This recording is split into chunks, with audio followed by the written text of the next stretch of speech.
Guys, welcome to my channel inner growth and outer success. ज़िंदगी में कुछ भी टूट जाए, उम्मीद नहीं टूटनी चाहिए। और कोई भरोसा करे या ना करे, खुद से कभी भरोसा उठना नहीं चाहिए।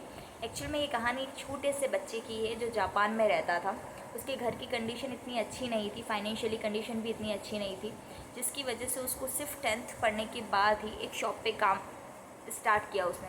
तब तक उसे भी इतना पढ़ाई में कोई इंटरेस्ट नहीं था। उसने एक इलेक्ट्रॉनिक शॉप पे काम स्टार्ट किया। जैसे ही वो इलेक्ट्रॉनिक शॉप में अंदर काम करने लगा, उसे बहुत इंटरेस्ट आना चीज़ों में इंटरेस्ट आने लगा। उसे उन इलेक्ट्रॉनिक आइटम्स के अंदर बहुत अच्छा लगने लगा, उनके साथ काम करना उसे बहुत पसंद आने लगा। तो वो धीरे धीरे उनके बारे में और रिसर्च करता गया, पढ़ता गया। बहुत सारी उसने बुक्स पढ़नी स्टार्ट की, उनके बारे में और सर्च करना स्टार्ट किया। उसने बहुत सारी बुक्स पढ़ता वो। और जैसे उसने थोड़ा टाइम बीता उस कंपनी के साथ काम करते उसने एक सर्किट बना लिया। उसने खुद से ही रिसर्च करके एक सर्किट बनाया। जैसे उसने एक सर्किट बनाया तो वो बहुत खुश हुआ और अपने जो दुकानदार था उसके पास जाके उसने कहा कि मैंने ये सर्किट बनाया है, ये कैसा है। तो दुकानदार ने उसको चिल्ला के बोला कि ये सर्किट कोई काम का नहीं है, तुम रख दो इसको साइड में और ये कोई काम नहीं आएगा, तुम इसके पीछे अपना टाइम बर्बाद मत करो। उस दिन उसको बहुत ज़्यादा थोड़ा सा हर्ट हुआ, लेकिन उसे ये हुआ कि मैं इस तरीके से काम नहीं कर सकता, मुझे अब ये जॉब छोड़नी होगी और मुझे खुद का स्टार्टअप स्टार्ट करना चाहिए। उसके माइंड में ये आइडिया कहीं से आया। तो जब उसके कलीग्स वगैरह सारे थे, उन्होंने कहा कि तू क्यों ये जॉब छोड़ रहा है, इतना सही इसमें पेमेंट मिल रहा है, इतना सही काम मिल रहा है, मत छोड़। सब ने उसको ना कह दिया। लेकिन उसने जब ठान लिया था कि उसे खुद पे भरोसा था कि कहीं ना कहीं ये सर्किट चलेगा, उसने बहुत अच्छा रिसर्च किया है ये।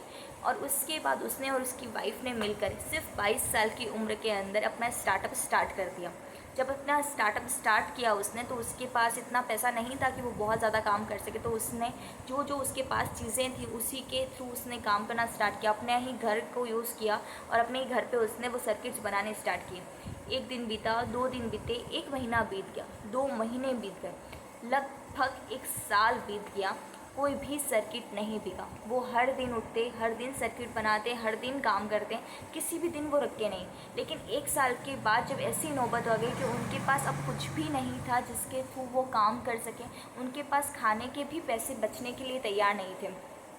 तो उन्होंने अपने घर का जो फर्नीचर था उसे भी बेच दिया। फिर भी वो काम करते गए। ऐसा करते करते लगभग बहुत टाइम ऐसा गुजर गया और हर दिन हर रात को वो ऐसा सोचते कि ठीक है, अब मैं इसको एंड कर देता हूँ और जॉब को वापस से स्टार्ट करता हूँ, वापस से उस सेठ के पास जाता हूँ, वहीं पे जॉब स्टार्ट करता हूँ। फिर नेक्स्ट डे उठता और नेक्स्ट डे एक उम्मीद के साथ उठता कि कोई नहीं, इतने दिनों से नहीं हुआ तो शायद आज कुछ अच्छा हो जाएगा, आज मेरा एक सर्किट बिक जाएगा। ये सारे थॉट्स उसके माइंड में चलते ही रहते।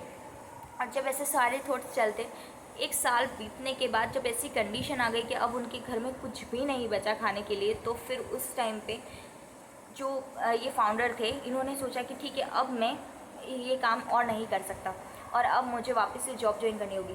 तभी किस्मत चमकती होती तो कभी भी चमक सकती है। 1000 ऑर्डर, जो एक फ़र्स्ट टाइम उनके पास एक बड़ा ऑर्डर था, वो ऑर्डर उनके पास आ गया। 1000 सर्किट्स का ऑर्डर आया और उसके बाद वो कंपनी नहीं रुकी।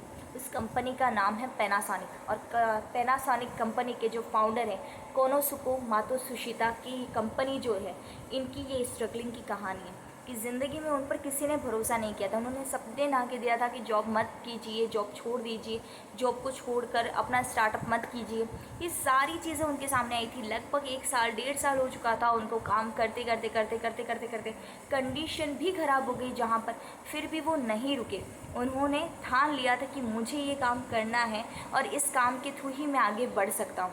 जब हम खुद ठान लेते हैं और जब हमें खुद पे भरोसा होता है, तो हमें ज़िंदगी में कोई भी नहीं रोक सकता किसी काम को करने से।